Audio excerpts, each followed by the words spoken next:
নমস্কার বন্ধুরা, নতুন রেসিপিতে আপনাদের স্বাগত। আজকে আমি আবার একটা অন্যরকম রেসিপি নিয়ে এসেছি। আজকে আমি করে দেখাবো কুমড়োর শাক।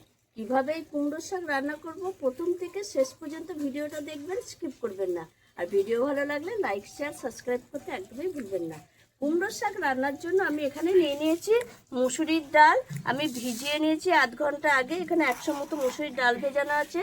আর আজকে আমি কুমড়োর শাক কেটে ধুয়ে নিয়েছি, কীরকম সুন্দর মোটা মোটা শাক দেখুন। আর নিয়ে নিয়েছি এখানে কিছু সবজি, ঘি করলা, চিচিঙ্গা, আলু, গাজর, পটল, কাঁচা লঙ্কা। আমার ঘরে যা সবজি ছিল আমি তাই নিয়েছি। আপনাদের ঘরে যেরকম সবজি থাকবে সেরকমভাবেই দেবেন। আর এখানে নিয়ে নিয়েছি হলুদ গুঁড়ো, কালো জিরে, শুকনো লঙ্কা, আর বিশেষ কিছু লাগবে না, আর লবণ। আর একটা যেটা লাগবে সেটা হচ্ছে চিনি, সেটা আমি পরে আনবো। এখন আমি যেটা করব সেটা হচ্ছে উনুন ধরিয়ে কড়াই বসিয়ে দিয়েছি।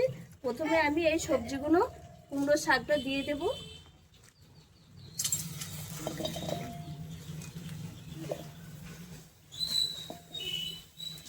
এইখানে আমি দিয়ে দেবো মুসুরির ডালটা, ভিজিয়ে রাখা ডালটা ভিজিয়ে রেখেছি কারণ তাড়াতাড়ি সেদ্ধ হয়ে যাবে তার জন্য। আর খুব সেদ্ধ করার দরকার নেই, মুসুরির ডালটা একটু মুখে লাগবে খচা খচা, তাহলেই হবে। আর এই সবজি, কাঁচা লঙ্কা সব একসঙ্গে দিয়ে দেব। আর যেটা দেব সেটা হচ্ছে লবণ, একটু হলুদ গুঁড়ো আর জল দিয়ে আমি ঢাকা দিয়ে দেবো। দিয়ে এর সেদ্ধ করা অবধি অপেক্ষা করব।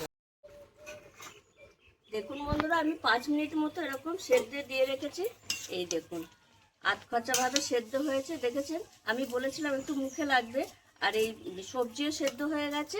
এবার আমি নামিয়ে একটু রেখে দেবো, দিয়ে আমি ফোড়নটা দিয়ে দেবো। কড়াইয়ে দিয়ে দিয়েছি সর্ষের তেল। ফোড়নে দিয়ে দেবো ওই যে শুকনো লঙ্কা 3টে ভেঙে দিলাম।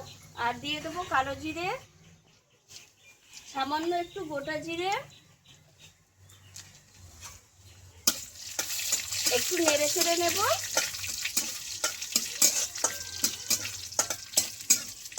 এই দেখুন বন্ধুরা, ফোড়নটা হয়ে গেছে।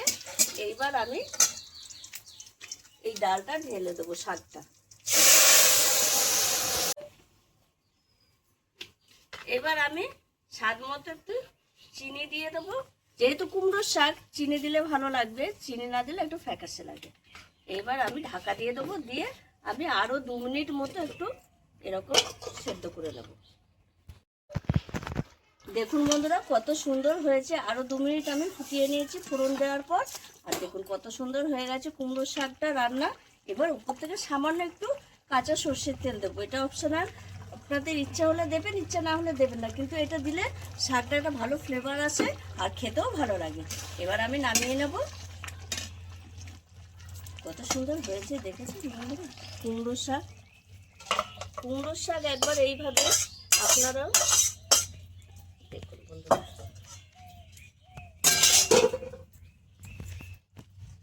কুমড়োর শাক একবার আপনারা এইভাবে রান্না করে খেয়ে দেখুন, অসাধারণ লাগে। আর কোনো রকম মশলা দিইনি, মশলা ছাড়াই রান্না করেছি। আর আমার এই রেসিপিটি যদি আপনাদের ভালো লেগে থাকে তাহলে লাইক করবেন, শেয়ার করবেন, সাবস্ক্রাইব করবেন। আবার দেখা হবে আগামী ভিডিও।